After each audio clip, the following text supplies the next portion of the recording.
Bibbidi boppity. Welcome back to Whiskey, Wood, and Wisdom, the podcast where bourbon is neat, the opinions are questionable, and somehow Matt still hasn't been banned from public camping. Listen, that raccoon started it. Pete, I call bullshit. Every week we talk fights, life, current events, whiskey, and whatever chaos wanders into the studio, including Pete. Mostly chaos, like today's topic, the rise and fall of Ronda Rousey. Damn, It's mostly a rise, but... Yeah, well, I mean, there's a rise in something.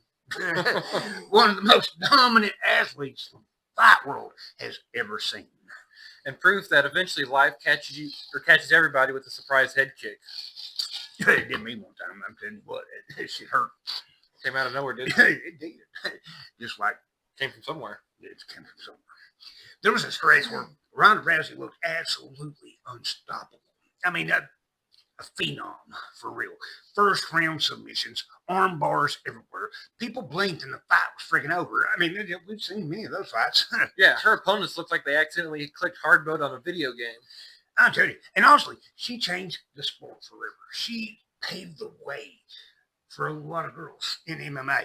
Women's MMA became mainstream because of her success. She walked into the fights with the confidence of a raccoon who knows where the snacks are. You know where the snacks are. Oh, I know where the snacks are. Fat kids got to eat. But eventually, everything comes to an end. And that's where the fight with Holly Holmes. Man, that kick landed so clean, my chiropractor felt it. It became one of the biggest upsets in combat sports history. And a reminder that no matter how dominant you are, somebody out there is studying tape while you're reading your own headlines. I really don't have that many headlines myself, but that's real wisdom right there, for real. Thank you. I got it from a bathroom reader. I believe that for some reason.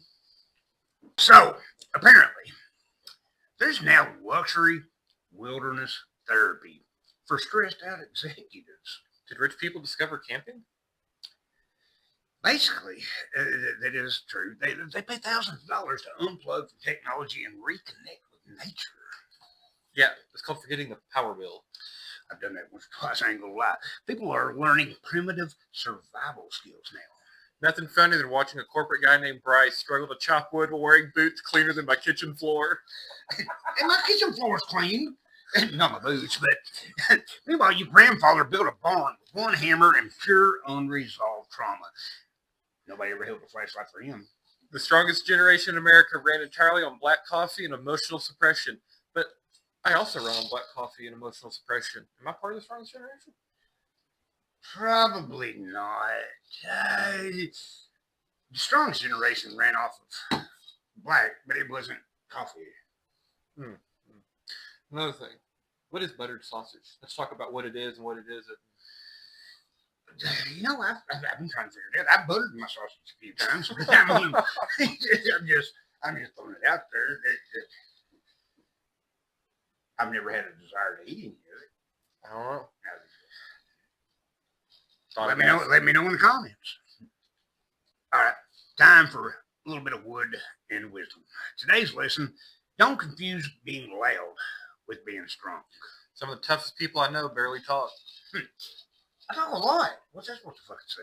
That speaks for itself. Well, confidence doesn't need a spotlight, even though we're in the spotlight. Exactly. The guy yelling in the gym here usually folds faster than a lawn chair. Social media rewards noise. Real life rewards consistency. True that. We do post consistently, but, you know, I'm pretty fucking loud, too. All right, everybody. So, tonight is kind of a baby back bitch version of the podcast because my co-host is on call because he has responsibilities and things called jobs that he has to you know, pay bills with and shit. Well, you know, money made itself. So what else would I do? Usually we do a whiskey tasting on air, and we're going to do one later this week, but when he's on, you know, not on call. This week we had a really good bourbon to sample, and he told me that, well, you know, I'm on call. You know, I don't want to hear you bought it, so I drank it. All of it. In its entirety. In entirety. So, I mean, it just is what it is. But I'll pick up another bottle this week, and we'll sample something else. I ain't sure yet. What are you thinking? I want to get a bottle of Four Roses single barrel. Well, I mean, I can 100% do that. We'll pick it up, one day this week. And I got the little crack lighter because she just took off with my lighter, and that's what we light our cigars with, not crack. Not the crack. If I wouldn't somebody throw away my crack pipe. Yeah, I wouldn't have titties if I was on crack. I'm just saying. It is what it is. For those that know me, no, you ain't never seen. I got the stretch mark. yeah. I'm on something. It's called McDonald's and Burger King and Taco Bell and Subway. And he's not on Ozempic. He's on McDonald's. I'm on Texas food, and I can't poop fast enough, long enough to lose any weight. You need help with that? Cigarette or the pooping? Yeah, let's talk about your cigarette. Oh, okay. I'm getting to say, we just watched the fucking Kevin Hart roast, and Rock was trying to get him to mount up and lick on the nipple. I just make sure he wasn't trying to get, No, I was not. I don't know where that was going, but I was not. Well, I know where it wasn't going. But yeah, this week's whiskey content on this has been solely me. And if you haven't noticed, I did drink that bottle today. Cheers. All right, time for the rapid fire portion of this. So, could you survive 1 month off grid? Yeah, unless there's no snacks, then no. Civilization deserves me back. Well, I agree with that. Favorite fight movie? Rocky IV. Nothing says cinema like ending the Cold War through cardio. I got you. Celebrity you'd least want to fight? Probably Mike Tyson. Even retired, looks like he could punch a memory out of your childhood. Or punch your child out of your memory. I mean, there's always that.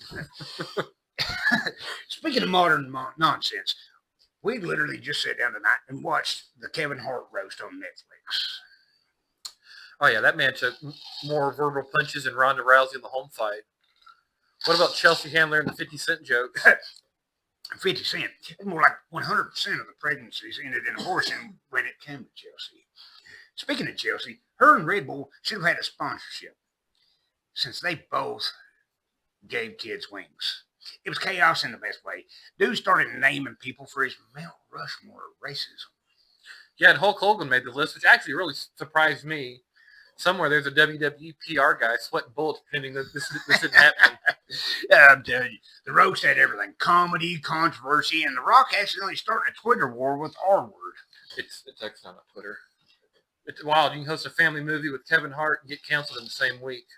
Still, it's kind of refreshing. Most roasts today feel like HR-approved playground insults, but this one actually had teeth. Right? Comedy's supposed to make people feel uncomfortable. If nobody's offended, you're just doing PowerPoint with punchlines, which is what they did. Fair point. Though anyone ever roast us, I'm deleting every text message I've ever sent. Buddy, I'm throwing the phone away and going dark mode.